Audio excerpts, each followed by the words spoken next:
ಏನು ಮಾಡ್ತಿದೀಯ ಬಂಗಾರ? ಇದು ಯಾವುದು? ಇದು ನೇಲ್ ಪಾಲಿಶ್. ಹಚ್ಚು ಬಂಗಾರಿ, ಹಾಡು ಹೇಳ್ಕೊಂತ ಹಚ್ಚು. ಆನಿ ಬಂತಾನಿ.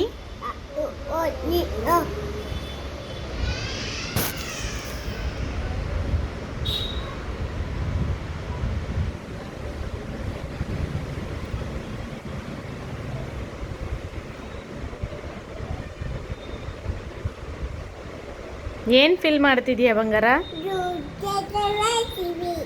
ಹಾಂ, ಹೌದಾ? ಯಾರಿಗೆ ಹಚ್ತಾ ಇದೀಯಾ? ಮಮ್ಮಿಗೆ ಹಚ್ತಾ ಇದೀಯಾ? ಯಾವ ಕಲರ್ ಅದು? ಹೌದಾ ಹೌದಾ ಹೆಂಗಾಯ್ತು? ಸೂಪರ್ ಆಯ್ತಾ? ಓಕೆ, ಅಲ್ಲಿಗೆ ಹಚ್ಬಾರ್ದು ಬಂಗಾರ.